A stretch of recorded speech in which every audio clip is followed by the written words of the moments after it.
हे नाथ, कहिए ये दोनों सुंदर बालक मुनिकुल के आभूषण हैं या किसी राजवंश के पालक, अथवा जिसका वेदों ने नीति कहकर गान किया है? कहीं वह ब्रह्म तो युगल रूप धरकर नहीं आया है? मेरा मन तो जो स्वभाव से ही वैराग्य रूप बना हुआ है, इन्हें देखकर इस तरह मुग्ध हो रहा है जैसे चंद्रमा को देखकर चकोर। हे प्रभु, इसलिए मैं आपसे सत्य निश्चल भाव से पूछता हूँ। हे नाथ, बतलाइए, छिपाव न कीजिए। इनको देखते ही अत्यंत प्रेम के वश होकर मेरे मन में जबरदस्ती ब्रह्म सुख को त्याग दिया है।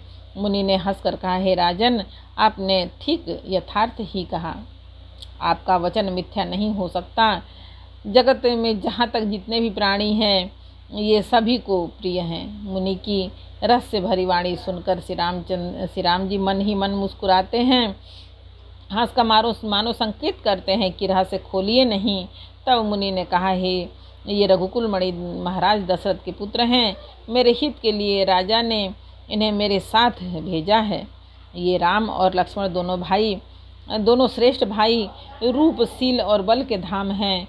सारा जगत इस बात का साक्षी है कि इन्होंने युद्ध में असुरों को जीतकर मेरे यज्ञ की रक्षा की है। राजा ने कहा, हे मुनि, आपके चरणों के दर्शन कर मैं अपना पुण्य प्रभाव कह नहीं सकता। ये सुंदर श्याम और गौरवर्ण के दोनों भाई आनंद को भी आनंद देने वाले हैं। इनकी आपस की प्रीति बड़ी पवित्र और सुहावनी है। वह मन को बहुत भाती है, पर वाणी से कहीं नहीं जा सकती। विदेह जनक जी आनंदित होकर कहते हैं, नाथ सुनिए, ब्रह्म और जीव की तरह इनमें स्वाभाविक प्रेम है। राजा बार बार प्रभु को देखते हैं, दृष्टि वहाँ से हटना ही नहीं चाहती।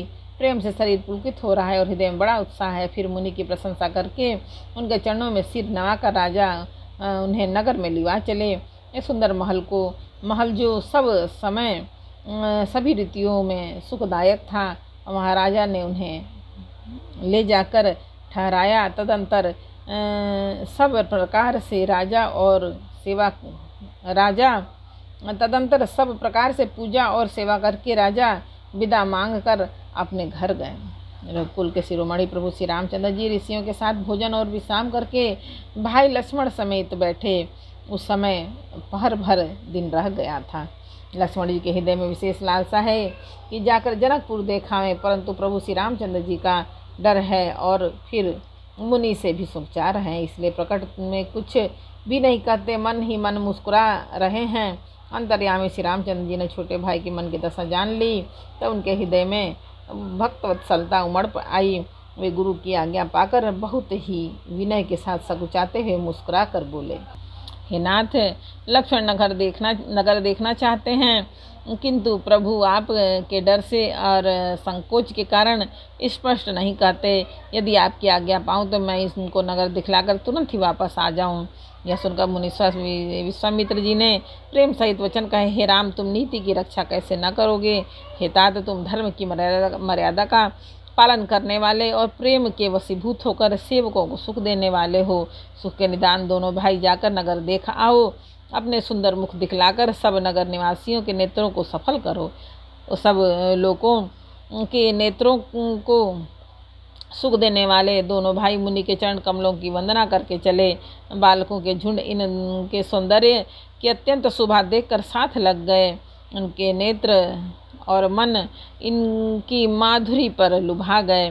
दोनों भाइयों के पीले रंग के वस्त्र, कमर में पीले दुपट्टों में तरकस बंधे हैं, हाथों में सुंदर धनुष बाण सुशोभित है। श्याम और गौरवर्ण के शरीरों के अनुकूल, अर्थात जिस रंग का चंदन अधिक फबे उस पर उसी रंग के सुंदर चंदन की खौर लगी है। सांवरे और गोरे रंग के मनोहर जोड़ी है। सिंह के समान पृष्ठ, गर्दन, गले का पिछला भाग है। विशाल भुजाएं हैं, चौड़ी छाती पर अत्यंत सुंदर गजमुक्ता की माला है। सुंदर लाल कमल के समान नेत्र हैं। तीनों तापों से छुड़ाने वाला चंद्रमा के समान मुख है। कानों में सोने के कर्णफूल अत्यंत शोभा दे रहे हैं और देखते ही देखने वालों के चित्त को मानो चुरा लेते हैं। उनकी चितवन दृष्टि बड़ी मनोहर है और भौहें तिरछी एवं सुंदर हैं। माथे पर तिलक की रेखाएं ऐसी सुंदर है मानो मूर्ति मती शोभा पर मुहर लगा दी गई है। सिर पर सुंदर चौकोनी टोपियाँ दिए हैं, काले घुंघराले बाल हैं। दोनों भाई नक से लेकर शिखा तक, एड़ी से चोटी तक सुंदर हैं और सारी शोभा जहाँ जैसी चाहिए वैसी ही है। जब पूर्ववासियों ने यह समाचार पाए तो दोनों राजकुमार नगर देखने के लिए आए हैं। तब वे सब घर बार और सब काम काज छोड़कर ऐसे दौड़े मानो दरिद्रित धन का खजाना लूटने दौड़े हों। स्वभाव ही से सुंदर दोनों भाइयों को देखकर वे लोग नेत्रों का फल पाकर सुखी हो रहे हैं। युवती स्त्रियां घर के झरोखों से लगी हुई प्रेम सहित श्री रामचंद्र जी के रूप को देख रही हैं। वे आपस में बड़े बड़े प्रेम की बातें कर रही हैं।